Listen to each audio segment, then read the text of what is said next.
자, 대표용 1번. 자, 법규명령과 행정규칙에 대한 설명으로 가장 옳은 것은 자, 1번. 법령 규정이 특정 행정기관에 그 법령 내용의 구체적 사항을 정할 수 있는 권한을 부여하면서 그 권한 행사의 절차나 방법을 특정하고 있지 않아 수임 행정기관이 행정규칙의 형식으로 그 내용을 구체적으로 정하고 있다면 그 행정규칙은 대외적 구속력이 있는 법규명령으로서 효력을 가진다. 자, 여러분, 법에서 행정한테 법규명령을 위임할 때 이런 식으로 위임합니다. 자, 법에서 예를 들어서 청소년보호법에서 뭐 몇 항이에요? 몇 항? 예를 들어서 뭐 몇 조? 뭐 예를 들어서 10조에서 이러이러한 사항은 대통령령으로 정한다. 대통령은 딱 그냥 규정을 해줍니다. 그래서 이러이러한 사항은 대통령령으로 정한다. 또 이러이러한 사항은 뭐 불령으로 정한다. 그래서 일반적으로는 법에서는 통상 대통령령에다가 유임을 하고 또 대통령령에서는 통상 불령으로 유임을 하고 이런 식으로 이제 유임을 합니다. 그런데 법에서 예를 들어서 뭐 15조에서 이러이러한 사항은 여성가족부 장관이 정한다. 이렇게 해놨어요. 그러니까 예를 들어서 불령으로 정한다라고 하면 불령, 법규명령으로 정하는데 여가부 장관이 정한다. 이렇게 정한 경우가 있어요. 그러면 여가부 장관이 뭘로 정하는 줄 아세요?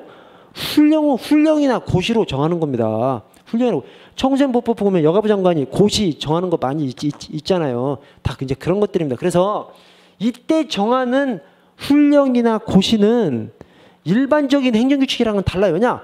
일반적인 행정규칙은 법령에 근거 없이 행정청이 마음대로 그냥 정하는 것이거든요. 근데 이것은 법률의 유임을 받아서 정하는 거잖아요. 법률의 유임을 받아서 행정규칙을 정해요. 그러면 그 행정규칙의 성질이 법규냐 행정규칙이냐 그 말입니다. 그 말을 판례가 뭐라 그러냐면 법령 규정이 특정 행정기관의 그 법령 내용의 구체적 사항을 정할 수 있는 권한을 부여하면서 그 권한 행사의 절차나 방법을 특정하고 있지 않아서 즉 대통령령이나 불령이나 이렇게 특정하고 있지 않고 그냥 이 행정청한테 줘버린 겁니다.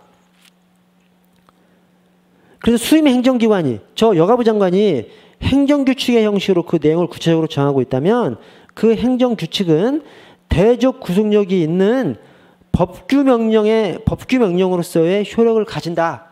이렇게 봅니다. 이렇게 봅니다. 다만 이 판례에서는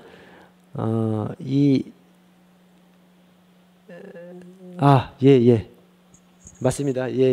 저 그렇게 하고 이것이 뭐 좀 복잡한 사항이 있는데 그냥 이렇게 좀 생각을 해주십시오. 이렇게 어떻게 법령에서 유임을 받아서 정한 행정규칙이기 때문에 그래서 이 법규로서의 성격을 인정한다. 그래서 이것을 이름하기를 법령 보충규칙 또는 행정규칙 형식의 법규명령 이렇게 얘기를 합니다. 법령 보충규칙 또는 행정규칙 형식의 법규명령 이렇게 좀 이름을 붙입니다. 그 이유가 법에서 유임을 받았기 때문에 법에서 통상적인 행정규칙은 이게 법의 유임 이런 것을 없이 그냥 제정했기 때문에 공무원만 구속하고 일반 국민은 구속하지 않는데 이 법령 보충규칙은 법령에서 유임을 받아서 행정청이 이 행정규칙으로 훈령 고시로 제정한 것이기 때문에 그래서 유임을 받았기 때문에 이 법규로서의 효력을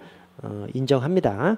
자, 2번 행정입법이란 행정부가 제정하는 법을 의미하며 행정조직 내부의 사무처리 기준에 관한 법규명령과 이거 저기 아까 나온 지문이네요. 법규명령하고 행정규칙을 지금 바꿔놨습니다. 틀렸고요. 자, 3번 법규명령의 제정에는 헌법, 법률 또는 상위명령의 근거가 필요하지 않아 독자적 행정입법 작용이 허용된다? 여러분 원래 입법은 국회에서 하는 겁니다.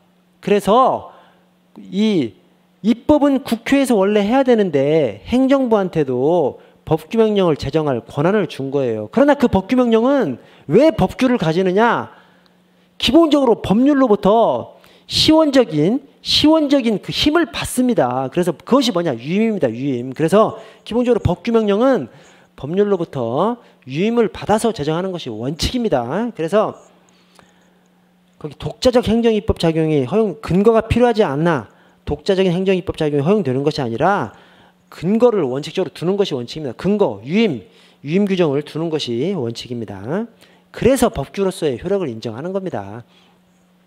시원적인 이 입법권, 국회로부터 법률로부터 유임을 받았기 때문에.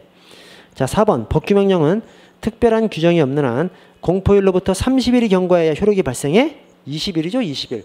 20일이 그러니까 다른 규정이 특별한 규정이 없으면 20일이 경과해야 효력을 발생합니다. 다만 국민의 권리 의무와 관련된 사항은 공포일로부터 적어도 30일이 경과한 날부터 시행되도록 해야 한다고 이 법령 등 공포에 관한 법률에 규정하고 있습니다. 국민의 권리 의무 관련된 사항은 30일이 경과한 날부터 적어도 30일이 경과한 날